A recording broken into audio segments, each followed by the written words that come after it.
કા સબસે સમજૂ ભલો, કા મૂરખ અનજાન, અધકચરો સબસે બુરો, ફટ્યો દૂધ સમાન. પાછા બાબાએ કહ્યું, કશોરદાસ, કાં તો જ્ઞાની સમજુ સર્વથી સારો અને કાં તો ભોળો ભાવવાળો વિશ્વાસુ સારો.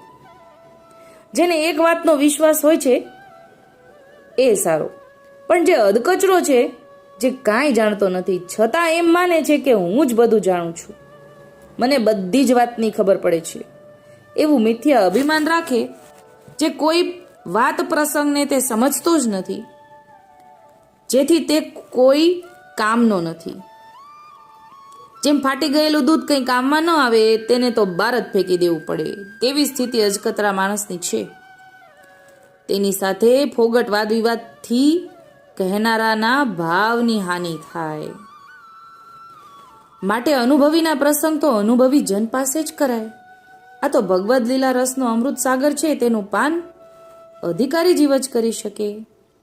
અનધિકારીને કહેવાથી રસ કોહવાઈ જાય. ભગવદ લીલા રસ અમૃત સમાન છે.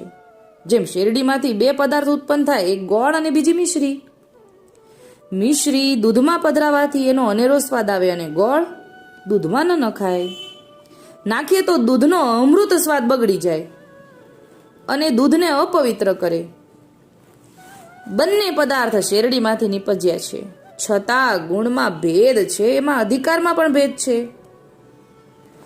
ઉત્તમ અધિકારી પાસે અનુભવીના પ્રસંગ કહેવાય, તેમાં રસાસ્વાદ આવે, અને અનધિકારીને કહેવાથી દૂધ ગોળ જેવી દશા થાય, ભગવદ રસ છોવાઈ જાય.